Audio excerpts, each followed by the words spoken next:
तो कहानी की शुरुआत में हम एक कैथोलिक परिवार को देखते हैं। परिवार के अंदर यंग बॉम, सोन ही और उनका फिजिकली चैलेंज बेटा चुंग हुन था। अब यंग बॉम जो है वो असल में सोल सिटी के हॉस्पिटल में डॉक्टर था, लेकिन अब वो अपने परिवार के साथ में ओबोकरी नाम के एक टाउन में शिफ्ट हो गया था और आज वो तीनों अपने नए घर में रहने के लिए आए हुए थे। अब ये तीनों अपने नए घर जाते हैं और तभी घर के ऊपर एक रेवन बर्ड को दिखाया जाता है। Damn this raven bird again, यानी कि फ्रॉम सीरीज से लेकर यहाँ तक इन रेवन बर्ड्स ने किसी का पीछा नहीं छोड़ा है। एनीवेज रात को ये तीनों खाना खाने लगते हैं और खाना खाते टाइम हमको ये पता लगता है कि यंग बॉम चुंग हुन को स्कूल भेजना चाहता था ताकि वो नॉर्मल फील कर सके, लेकिन उसे स्कूल नहीं जाना क्योंकि वो नॉर्मल नहीं था। और हमको ये बात भी पता लगती है कि चुंग हुन एक समय पर ठीक था और वो बास्केटबॉल भी खेला करता। खैर अभी वो लोग बात कर ही रहे थे कि तभी एक रेवन बर्ड उनके डाइनिंग रूम में घुस जाती है और वो वहाँ पर लगे हुए झूमर से टकराकर नीचे टेबल पर गिर गई थी। इससे होता यह है कि झूमर के जो बल्ब होते हैं ना वो टूट गए थे। फिर यंग बॉम मार्केट से बल्ब लेने के लिए घर से जाने लगता है और वो सोनी को ये कहता है कि अगर घर के अंदर अंधेरा हुआ तो उससे उनको दिक्कत होगी और फिर वो कार में बैठकर मार्केट के लिए निकल जाता है। यंग बॉम के जाने के बाद में सोनी चुंग हुन के पास जाती है। वो ये बोलती है कि उसे ऊपर वाले पर भरोसा रखना होगा और सब कुछ ठीक हो जाएगा, उन्हें धीरे धीरे एडजस्ट करना होगा। तो चुंग हुन कहता है कि सोनी जो है वो तो खुद ही चश्मा लगाकर नॉर्मल होने का प्रिटेंड करती रहती है जबकि वो अंधी है और ये बात हमें तब पता चलती है। खैर चुंग हुन की बात से सोनी को काफी बुरा लगता है और उधर यंग बॉम के दिमाग में भी वही बातें घूम रही थी कि तभी कोई अचानक उसकी कार के सामने आ जाता है और जब यंग बॉम बाहर जाकर देखता है तो उसको पता चलता है कि वो एक बूढ़ा व्यक्ति था जो कि उसकी कार के सामने आकर टकरा गया था और उसकी हालत बहुत ही ज्यादा खराब थी। फिर यंग बॉम हॉस्पिटल में कॉल करने लगता है कि तभी वो ओल्ड मैन यंग बॉम का पैर पकड़ लेता है और फिर तभी वो जल्दी से उस ओल्ड मैन की फर्स्ट एड करने के लिए अपने घर ले जाता है, एज वो खुद एक डॉक्टर था और अब वो उस ओल्ड मैन का फर्स्ट एड करता है। फिर अगले दिन वो उस बूढ़े व्यक्ति को हॉस्पिटल लेकर जाता है जहाँ पर डॉक्टर्स उसको ये बताते हैं कि उस बूढ़े व्यक्ति को सीवियर कैंसर है और इस हालत में कोई भी हॉस्पिटल उसे एक्सेप्ट नहीं करेगा और इसलिए जब तक उस ओल्ड मैन का कोई रिश्तेदार नहीं आता उसे यंग बॉम के साथ ही उसके घर पर रहना पड़ेगा। अब इसके बाद एक पुलिस ऑफिसर यंग बॉम को एक्सीडेंट की फुटेज दिखाता है और उसके अंदर साफ दिख रहा था कि वो बूढ़ा व्यक्ति जानबूझकर उसकी कार के सामने आया था और वो वहाँ पर बैठकर इंतजार कर रहा था कि कब वहाँ पर कोई कार गुजरेगी। अब दूसरी ओर हम सोन ही को देखते हैं जो कि चुन हुन को स्कूल छोड़ने आई थी, लेकिन चुन हुन स्कूल के बाहर से ही सोन ही को घर वापस भेज देता है और हम देखते हैं कि सोन ही कम्प्लीटली ब्लाइंड नहीं थी बल्कि उसे बहुत मुश्किल से कुछ कुछ दिखता था और इसलिए यंग बॉम बोल रहा था कि अंधेरे में दिक्कत होगी क्योंकि अंधेरे में सोन ही को कुछ भी नहीं दिखता था। अब स्कूल के अंदर चुंग हुन को दिखाया जाता है जो कि बाकी बच्चों को बास्केटबॉल खेलते हुए देख रहा था और तभी हमको एक फ्लैशबैक दिखाया जाता है जिससे हमको पता चलता है कि सोन ही और चुंग हुन का एक कार एक्सीडेंट हुआ था जिसके अंदर चुंग हुन के पैर चले गए थे और सोन ही की आंखें। फिर हमें सोन ही को घर पर दिखाया जाता है जो कि एक सूखे हुए गुलाब के प्लांट को देख रही होती है जो कि शायद से इंडिकेट करता है कि पहले उनकी जिंदगी खिले हुए गुलाब की तरह थी लेकिन अब वो सूखे हुए गुलाब की तरह हो गई है। खैर तभी वहाँ पर यंग बॉम उसी ओल्ड मैन के साथ आ गया था और वो बूढ़ा व्यक्ति उस सूखे हुए गुलाब के पास जाकर उसे छूने लगता है। खैर अब रात की तरफ सीन आता है और हम चुंग हुन को देखते हैं जिसे रात को कुछ आवाज सुनाई देती है और तभी वो बूढ़ा व्यक्ति वहाँ पर आकर चुंग हुन के पैरों को छूने लगता है और चुंग हुन डर कर नीचे गिर जाता है और वो बूढ़ा व्यक्ति भी अब वहाँ से अचानक गायब हो गया था और नीचे बस खून के निशान थे जिनका पीछा करते हुए चुंग हुन घर के गार्डन में चला जाता है और फिर वो स्टोर रूम में जाता है जहाँ पर वो बूढ़ा व्यक्ति था और तभी हम उस सूखे हुए गुलाब को देख पाते हैं जिसको उस बूढ़े व्यक्ति ने छुआ था एंड शॉकिंगली उसमें गुलाब लग गए थे, यानी कि ये बूढ़ा व्यक्ति बिल्कुल भी नॉर्मल इंसान तो नहीं है। अब दूसरी ओर यंग बॉम को एक सपना आता है जिसके अंदर वो ये देखता है कि उसकी कार के सामने उस बूढ़े व्यक्ति की जगह पर चुंग हुन आ गया था और तभी अचानक उसकी नींद खुल जाती है और वो अपने बेटे के रूम में जाता है लेकिन वहाँ पर चुंग हुन नहीं था। तो यंग बॉम जल्दी से स्टोर रूम की तरफ भागता है और अंदर से चुंग हुन के चिल्लाने की आवाज आ रही थी लेकिन दरवाजा अंदर से बंद हो रखा था। तो सोन ही घर से स्टोर रूम की चाबियां लेने चली जाती है और यंग बॉम दरवाजा तोड़ने की कोशिश लगातार कर रहा था और अंदर वो बूढ़ा व्यक्ति चुंग हुन के ऊपर था और जब तक यंग बॉम दरवाजा तोड़ता है तो वो देखता है कि चुंग हुन बिल्कुल ठीक हो गया था और अब वो चल पा रहा था जो कि बहुत ही ज्यादा शॉकिंग चीज थी। यंग बॉम और सोनी को कुछ भी समझ में नहीं आता कि आखिरकार ये हुआ क्या, लेकिन वो दोनों इससे बहुत खुश थे और हमको एक पेड़ भी दिखाया जाता है जिसके ऊपर ढेर सारे रेवन बर्ड्स उड़ रहे थे। फिर अगले दिन यंग बॉम और सोन ही चुंग हुन को हॉस्पिटल लेकर जाते हैं और डॉक्टर्स भी ये देखकर बहुत हैरान थे क्योंकि जो चुंग हुन के साथ हुआ था वो बिल्कुल मिरेकल था और उसको कहा गया था कि वो कभी भी चल नहीं पाएगा, लेकिन देखो यहाँ पर कितनी बड़ी चीज हुई थी।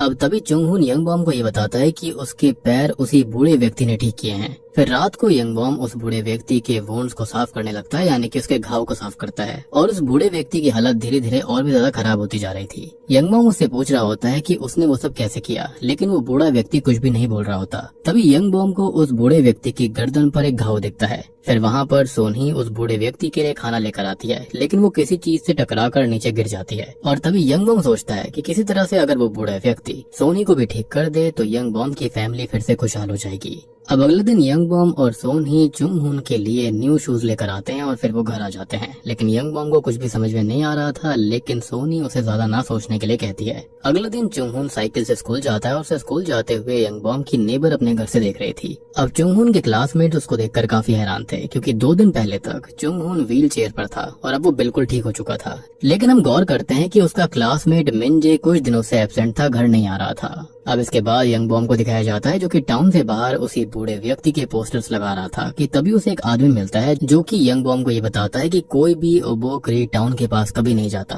क्योंकि लोगों का ये मानना है कि वो जो टाउन है वो श्रापित है और वहाँ के लोग अपने टाउन को द टाउन ऑफ मिरेकल्स भी कहते हैं। लेकिन पहले वहाँ पर लोग मरते रहते थे, लेकिन अब अचानक वैसा नहीं है, लेकिन लोग फिर भी वहाँ पर नहीं जाते, यानी कि वहाँ का खौफ था सबके अंदर। और जब यंग बॉम उस जगह जाता है जहाँ पर वो बूढ़ा व्यक्ति उसकी कार के सामने आया था, तो उसको पता चलता है कि वो जगह ओबोक्री टाउन की एंट्रेंस थी। खैर फिर हम इस परिवार के उसी पड़ोसी को देखते हैं जो कि ओबोक्री के चर्च के पेस्टर जिसका नाम किम था, उसको जाकर सारी बात बताती है कि चुंगहुन पहले व्हील चेयर पर था लेकिन अब वो चल सकता है, जो कि काफी शॉकिंग बात थी। अब ये बात सुनकर किम यंग बॉम के घर जाती है और वो यंग बॉम और सोनी से बातें करने लगती है, उनकी कहानी सुनती है कि कैसे चुंगहुन अचानक ठीक हो गया। फिर वो सोनी से एक फेवर मांगती है कि वो उनकी चर्च में आकर अपना एक्सपीरियंस शेयर करे, क्योंकि पिछले कई सालों में पहली बार उसके टाउन में मिरेकल वापस आया था, और सोनी इसके लिए मान जाती है। खैर अगले दिन चर्च में जाकर सोनी अपना एक्सपीरियंस शेयर करती है। वो बाकी सभी लोगों को गॉड पर विश्वास रखने के लिए बोलती है, और हमें उसके फ्लैशबैक से पता चलता है कि सोनी की आई साइट एक्सीडेंट में नहीं गई थी। असल में एक्सीडेंट के बाद में चुंगहुन कोमा में था और डॉक्टर्स का कहना था कि वो बचने नहीं वाला, तो सोनी ने किसी मेडिसिन का ओवरडोज ले लिया था, जिससे कि सोनी तो बच गई, लेकिन इसके बदले उसकी आई साइट चली गई थी।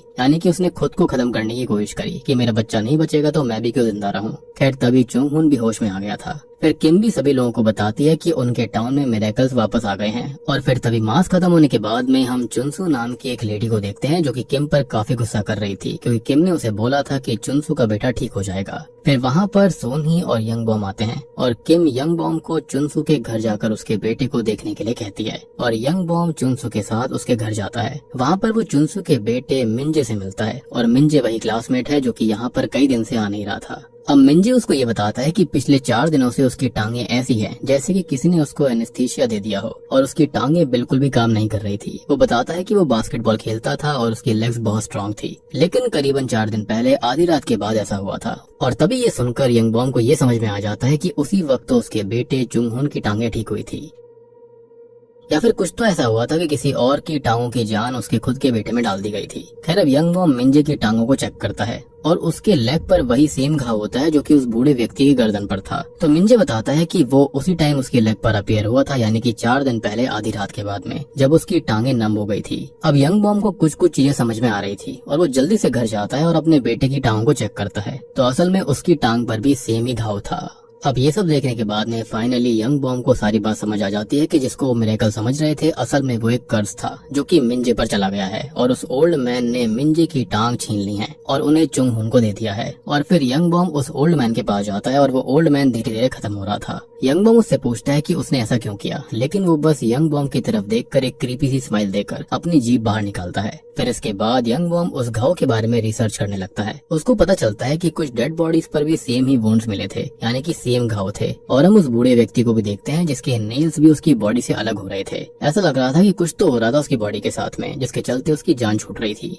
तभी हम एक मिस्टीरियस आदमी को देखते हैं जिसके हाथ में सेम वुंड का निशान था, और इसका मूवी के अंदर कोई भी नाम नहीं बताया गया है, लेकिन हम इसको जेम्स बुलाएंगे। सो तभी हम जेम्स को देखते हैं जो कि यंग बॉम के लगाए हुए एक पोस्टर को उखाड़ कर अपने साथ ले जाता है। फिर हम जेम्स को किम की चर्च में देखते हैं और हमको ये पता लगता है कि किम और जेम्स एक दूसरे को पहले से जानते हैं। जेम्स वहाँ पर किम की हेल्प करने आया था, और हम उस चर्च के अंदर लगे हुए एक न्यूज़पेपर कटिंग को देखते हैं जिसके अंदर 10 साल पहले की खबर थी, जो कि एक पैरालाइज्ड बच्ची के बारे में थी जिसे उस चर्च ने मिरेकल से ठीक कर दिया था। दूसरी ओर यंग बॉम को दिखाया जाता है जो कि उन सभी पोस्टर्स को निकाल रहा था, लेकिन एक पोस्टर वहाँ पर नहीं था, जो कि ऑब्वियस सी बात है जेम्स ही उखाड़ कर ले गया। फिर स्कूल के अंदर मिंजे को दिखाया जाता है जिसे बास्केटबॉल टीम से निकाल दिया गया था और उसकी जगह पर अब चुंग हुन को टीम में रख लिया गया है। फिर हम सोनी को देखते हैं और अब उसे भी मिरेकल चाहिए था और उसे अपनी आंखें ठीक करनी थी, इसलिए वो किम के पास जाती है और किम सोनी को कहती है कि उसे गॉड पर विश्वास रखना होगा और सब ठीक हो जाएगा। खैर तभी वो सोनी को जाकर जुनसू से मिलने के लिए कहती है ताकि उसको होप मिल सके और सोनी इसके लिए मान गई थी।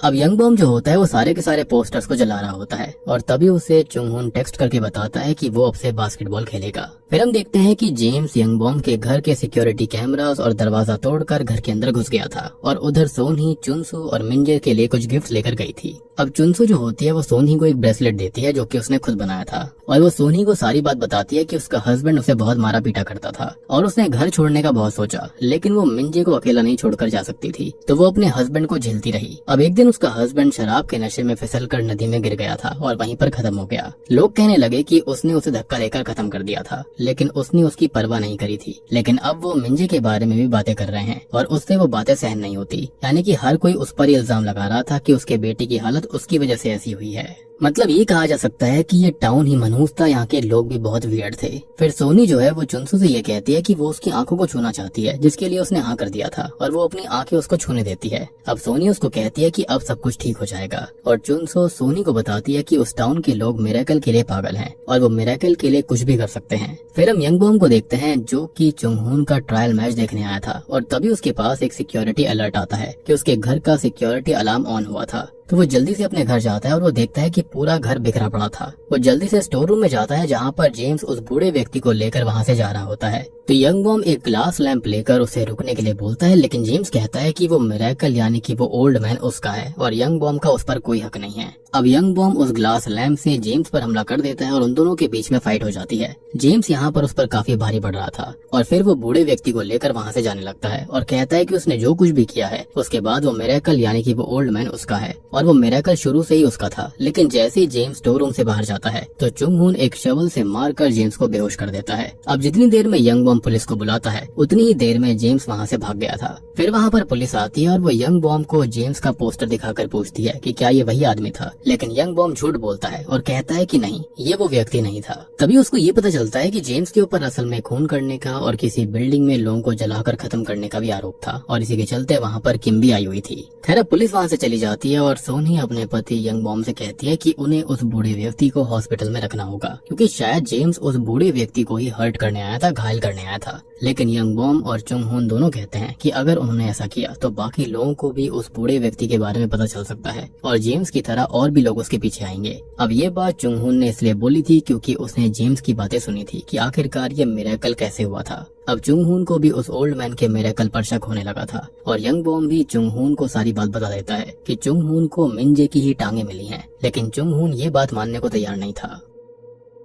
अब यंग बॉम भी इसके बारे में थोड़ी सी रिसर्च करता है। उसको ये पता चलता है कि तकरीबन 10 साल पहले उस चर्च ने एक मिरेकल से 7 साल की बच्ची को ठीक किया था और ये बात पहले भी बताई गई थी। फिर कुछ वक्त बाद जिस चर्च में उस लड़की को ठीक करा गया था यानी कि ओबोक्री चर्च में, वहाँ पर आग लग गई थी और उसके बाद एक आदमी ने ओबोक्री टाउन में आग लगा दी थी क्योंकि उसका ये कहना था कि टाउन के लोगों ने उसका मिरेकल चुरा लिया और यहाँ पर जिसने टाउन में आग लगाई थी वो जेम्स ही होगा, क्योंकि किसी ने उसका मिरेकल यानी कि ओल्ड मैन चुराया और फिर टाउन के लोगों ने गुस्से में चर्च को ही जला दिया था। लेकिन उन्होंने चर्च को क्यों जलाया इसके बारे में किसी को नहीं पता। लोग तो चर्च की आग को एक हादसा समझ रहे थे। फिर यंग बॉम उस बूढ़े व्यक्ति के पास जाता है उससे पूछने के लिए कि उसने उन्हें ही क्यों चुना, लेकिन बूढ़ा व्यक्ति वहाँ पर अंदर था ही नहीं। तभी अचानक से वो यंग बॉम का पैर पकड़ लेता है और यंग बॉम नीचे गिर पड़ता है तो वो उस पर हमला करने लगता है जैसे उसने जुंग हुन के साथ किया था। अब सीन अगले दिन पर आता है और यंग बॉम को अपने हाथ उसी बूढ़े व्यक्ति की तरह दिख रहे थे, लेकिन अचानक वो ठीक हो जाते हैं। अब वो ये कहता है कि वो वापस से सोल जा रहे हैं, लेकिन सोनी और चुंग हुन इसके लिए मान नहीं रहे होते क्योंकि चुंग हुन अब ठीक था और सोनी को भी उस बूढ़े व्यक्ति से मिरेकल चाहिए था। खैर जब यंग बॉम जब सारी बात बताता है कि जिस दिन चुनसो के बेटे की लेग्स खराब हुई थी और जिस दिन चुंग हुन के लेग्स ठीक हुए थे वो टाइम और दिन बिल्कुल सेम था, लेकिन सोनी जो होती है वो उन सबको बस एक हादसा मान रही थी। तभी वो उस बूढ़े व्यक्ति के पास जाती है और वो उसे उसकी आंखें ठीक करने के लिए कहती है, लेकिन वो उस पर खून की उल्टी कर देता है। लेकिन वो बूढ़ा व्यक्ति उसकी आंखों पर हाथ रखता है और सोनी के हाथ का वो ब्रेसलेट जो कि उसे चुनसो ने दिया था वो टूट जाता है। खैर तभी हम किम और चर्च के और मेंबर्स को देखते हैं जो कि सोनी को अपने साथ लेकर जाने के लिए आए थे और सोनी भी उनके साथ चली जाती है। हालांकि यंग बॉम उन सबको रोक रहा था कि वैसा ना करें। अब सोनी और यंग बॉम चर्च जाते हैं और वहाँ पर सोनी सभी को एनकरेज करने लगती है और तभी हम स्कूल में मिंजे को देखते हैं जो कि बाथरूम में जा रहा था और तभी अचानक उसकी आंखों में दर्द होने लगता है और उधर सोनी का भी सर दर्द करने लगा था और धीरे धीरे सोनी की आई साइट वापस आ जाती है, लेकिन मिंजे की आई साइट चली गई थी और उसकी आंखों से भी बहुत खून निकलता है। अब सोनी की आई साइट वापस आता देखकर सभी चर्च के लोग पागल हो जाते हैं और वही यंग बॉम जेम्स को भी देखता है। फिर यंग बॉम सोनी को हॉस्पिटल लेकर जाता है और वहाँ पर डॉक्टर्स बताते हैं कि वो तो अब बिल्कुल ठीक हो गई है। फिर तभी यंग बॉम घर जा रहा था तो वो एक रूम के अंदर चुनसू को देखता है जो कि बहुत जोर जोर से रो रही थी क्योंकि अब मिंजे की आई साइट भी चली गई है। ये देखकर तो यंग बॉम का शक यकीन बदल गया था कि हाँ, यहाँ पर मिरेकल्स कैसे होते थे, ये कोई मिरेकल नहीं है बल्कि श्राप है।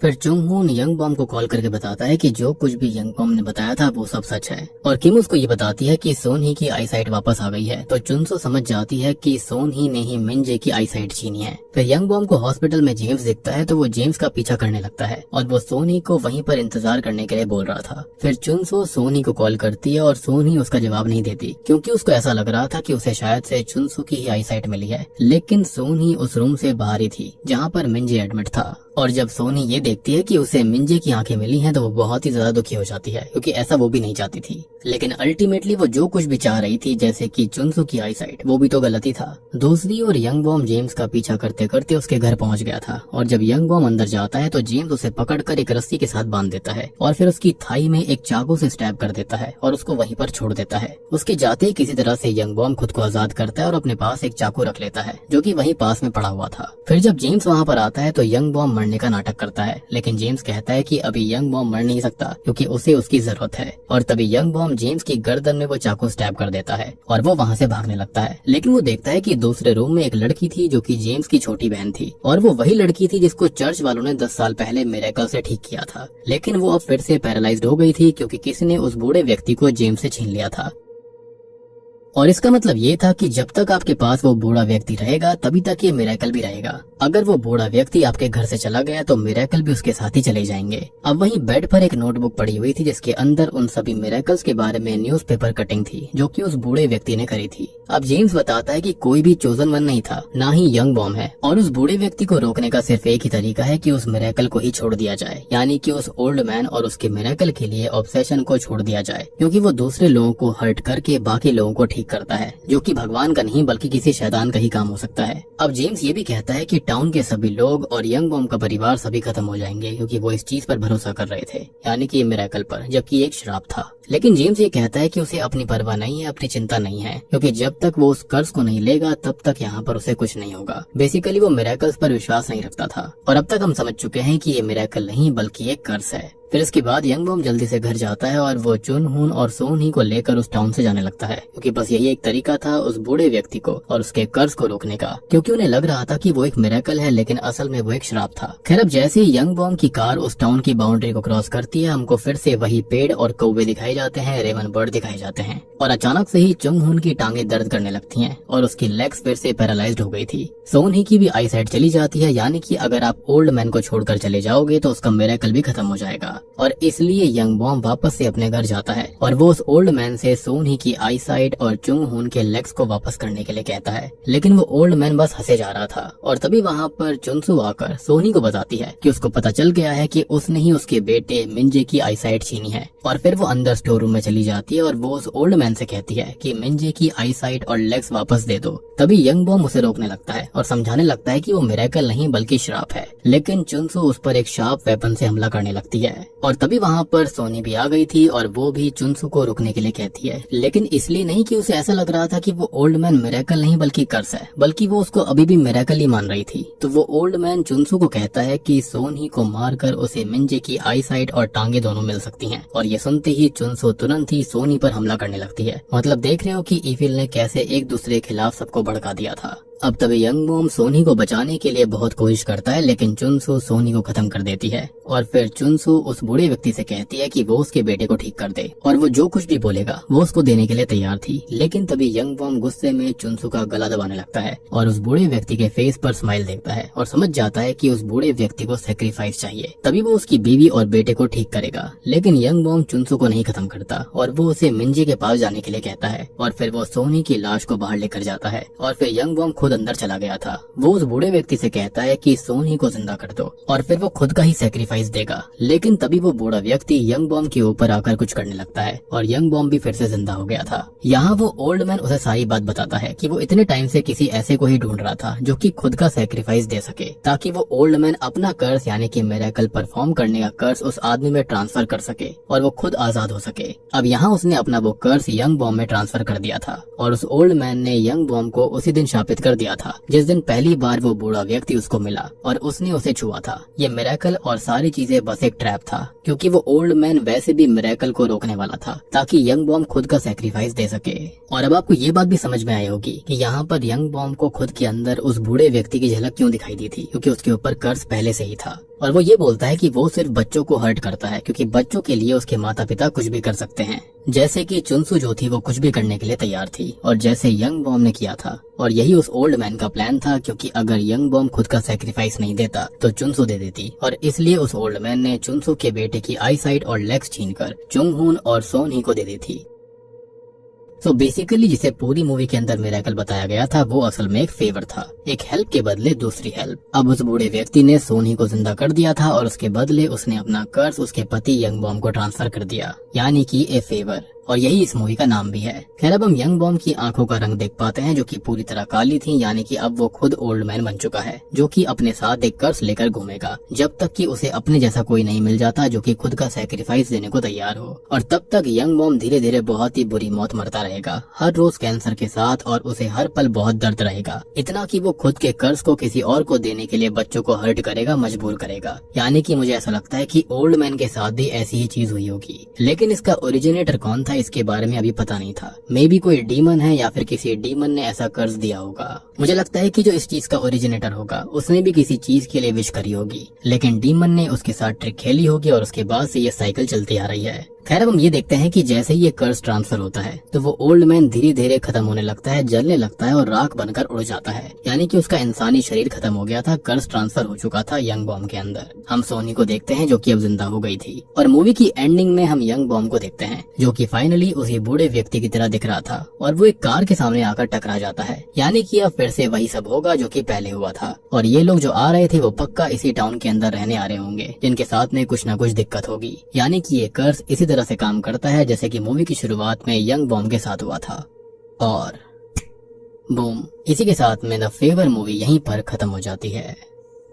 तो दोस्तों ये थी द फेवर फिल्म की कहानी, जो कि एक बढ़िया कोरियन हॉरर मिस्ट्री मूवी है। पूरी मूवी के अंदर बस एक मिरेकल हुआ, सोनी का जिंदा होना, लेकिन वो भी इसलिए क्योंकि यंग बॉम ने खुद का सेक्रीफाइस दिया था। असल में जेम्स के साथ भी कुछ ऐसा ही हुआ था, लेकिन वो खुद का सेक्रीफाइस नहीं दे पाया और किसी ने उस बूढ़े व्यक्ति को चुराया नहीं था, बल्कि वो खुद वहाँ से चला गया था। और सबसे बड़ी बात कि जब ओल्ड मैन को जेम्स से वो सब नहीं मिला जो कि उसको चाहिए था, यानी कि सेक्रीफाइस, तो उसने उसकी छोटी बहन को फिर से पैरालाइज्ड कर दिया था। यानी कि ये कर्ज जो है जो कि ओल्ड मैन के अंदर था वो लोगों को ठीक ही इसलिए करता था ताकि वो यहाँ पर सेक्रीफाइस ले सके, वो भी विलिंगली, यानी कि स्वयं इच्छा से ऐसा होना चाहिए, अदरवाइज ये काम नहीं करेगा। सबसे बड़ी बात कि जब जेम्स ने अपना सेक्रीफाइस नहीं दिया, यानी कि उसकी छोटी बहन के लिए, तो उसकी छोटी बहन को पैरालाइज कर दिया गया और इसलिए बूढ़ा व्यक्ति वहाँ से भाग गया। और यही रीजन था कि जेम्स उस बूढ़े व्यक्ति को वापस ले जाना चाहता था। और मुझे ऐसा लगता है कि जेम्स उसको लगातार टॉर्चर करने के लिए ऐसा कर रहा होगा, और यहाँ पर आग भी इसलिए ही लगाई गई थी। और जेम्स इसलिए ही यंग बॉम से उस वक्त ये बोल रहा था कि वो अभी खत्म नहीं हो सकता, क्योंकि वो यंग बॉम की बीवी और बेटे की हेल्प से